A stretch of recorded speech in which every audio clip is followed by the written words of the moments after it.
আসলেও মানুষ যা চায় তা পায় না। জীবনে যাই করবেন করার আগে অন্তত ১০০ বার ভাববেন।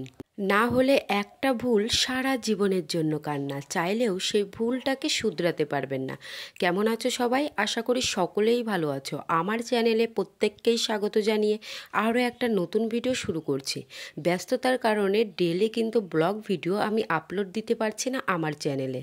যাই হোক, সমস্ত দুশ্চিন্তা বাইরে ঠেলে দিয়ে আবারও নতুন করে তোমাদের মাঝে চলে আসলাম একটা ব্লগ ভিডিও নিয়ে।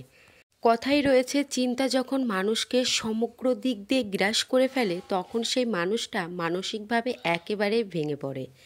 চাষা পরিবারে কী আর কাজকর্ম দেখাবো, ডেলি সংসারের কাজকর্মের মধ্যে দিয়েই তোমাদেরকে কিছু কিছু দেখানোর চেষ্টা করি। সকাল সকাল উপরে ধান নাড়া চলছিল, ধান নাড়া কমপ্লিট হয়ে গেছে। এবার আমি সোজা চলে আসলাম নিচে ব্রাশ করার জন্য।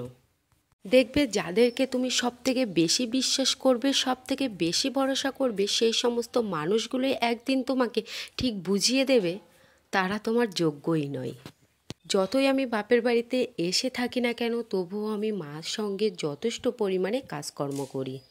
জীবনে একটা পর্যায়ে সকলকে নিয়ে সুখে থাকতে চেয়েছিলাম। ওই যে তোমাদেরকে প্রথমেই বললাম, যারা যেটা চায় তারা সেটা কখনোই পায় না। কি করিনি আমি সংসারটাকে দাঁড় করানোর জন্য, বাকিরা শুধু তাদেরই কষ্টের হিসাব দেয়। কিন্তু দিন শেষে বাড়ির বউয়ের কষ্টের হিসাব কেউ নিতেই চায় না, বা বাড়ির বউটা কারোর কাছে তার কষ্টের হিসাব দিতেও চায় না। বাকিরা যেমন অর্থকড়িদের সাহায্য করেছে, আমি ঠিকই অর্থ দিতে পারিনি, কিন্তু আমি সর্বদা চেষ্টা করে গেছি আমার সংসারটা যাতে দাঁড়ায়। ওপরে ভগবান আছে, সে ঠিকই দেখেছে নিজের সমস্ত সকাল্লাদ বিসর্জন দিয়ে সংসারটাকে একটু দাঁড় করানোর জন্য কত চেষ্টা করে গেছি। কাঠ চালা করে উনুনেও রান্না করেছি ২-৩ বেলা। আগে যে মেয়েটা নিজের সাজ পোশাকের জিনিস কিনতে ভালোবাসতো, সেই মেয়েটা এখন সংসার জীবনে পড়ে সাজ পোশাক তো দূরে থাক, যখনই একটু হাতে টাকা পয়সা হয় তখনই মনে হয় যে সংসারের জন্য এটা কিনি ওটা কিনি।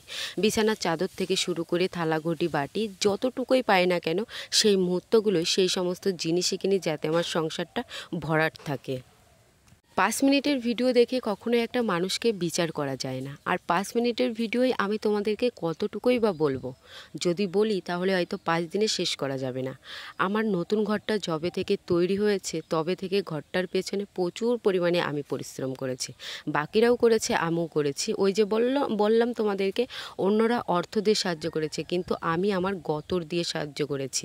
সকালবেলা তাদের টিফিন দেওয়া থেকে শুরু করে প্রত্যেক দিন রুটি বানাতে বানাতে আবার দুপুরের রান্না। এমন এমন দিনও গেছে আমার হাত অবধি যন্ত্রণা করেছে, রাতে হাতে মালিশ নিয়ে ঘুমিয়েছি। এত কিছুর পরেও আমি চেয়েছি আমার ঘরটা যাতে পরিপূর্ণ থাকুক, ঘরটা যাতে কমপ্লিট হোক। কারণ নানান লোক আমাকে নানান খারাপ কথা বলেছে। এটা স্বাভাবিক, বিয়ের পরে যখন কেউ তার শ্বশুরবাড়ির সম্পর্কে কথা বলে তখন সেই মেয়েটারই সবথেকে বেশি খারাপ লাগে। আমি কখনো চাইনি অন্য কেউ আমার শ্বশুরবাড়িকে খারাপ বলুক। এটা স্বাভাবিক, শুধু আমি কেন, প্রত্যেক মেয়েরাই কিন্তু এরকমই হয়। কিছু কিছু মানুষজনরা রয়েছে যারা ৫-১০ মিনিটের ভিডিও দেখে একটা মানুষকে জাজ করে ফেলে। আসলেও কি ৫-১০ মিনিটের ভিডিও দেখে একটা মানুষের বাস্তব লাইফ সম্পর্কে যোজনা করা যায়, বা তাকে কি বোঝা যায় যে এই ব্যক্তিটা এমন? আসলেও আমরা যতটুকু মানুষকে দেখাই তারা ততটুকুই কিন্তু দেখার সুযোগ পায়। একজন ব্যক্তি ক্যামেরা অন করে হেসে খেলে ভিডিও বানাচ্ছে মানে এটা ধারণা করা যাবে না যে সেই ব্যক্তিটাও তার বাস্তব জীবনে সত্যি খুশি রয়েছে। আজকে অনেক কথা বলতে বলতে ভিডিওর মেন পার্টগুলোই তোমাদের সঙ্গে কথা বলা হয়নি। এখন হচ্ছে রাতের বেলা, আজকে রাতের রুটি, তার সঙ্গে এই তো এখানে একটা বিহারি স্টাইলের খাবার রান্না করা হচ্ছে। তো যাই হোক, তোমাদেরকে আর কী বা বলবো, তো চলো লাস্টে এতটুকুই বলার, এত চেষ্টা করার পরও যখন আমি সকলের কাছেই খারাপ, যখন আমি ব্যর্থ, ঠিক আছে আমি খারাপ, আমি ব্যর্থ, এখন আর অন্য কারোর জন্য নয়, এখন শুধু নিজের জন্য ভাবতে চাই। নিজে কিভাবে সামনের দিকে এগোবো, নিজের কেরিয়ার কিভাবে গড়বো, এটাই আমি ধারণা চিন্তা করে নিয়েছি। এই খাবারটা বানাতে হয় মুসুরির ডাল, তার সঙ্গে পেঁয়াজ, ধনেপাতা, ডিম, লবণ, হলুদ, পেঁয়াজ কুচানো সমস্ত কিছু দিয়ে বেশ ভালো করে কিন্তু তেলের উপরে ভেজে নিয়ে একেবারে পনিরের সাইজে কিন্তু কেটে নিতে হয়। তারপরে পেঁয়াজ, রসুন সমস্ত কিছু বেটে কষে মাংস যেরকম করে রান্না করে সেইভাবেই কিন্তু রান্না করতে হয়।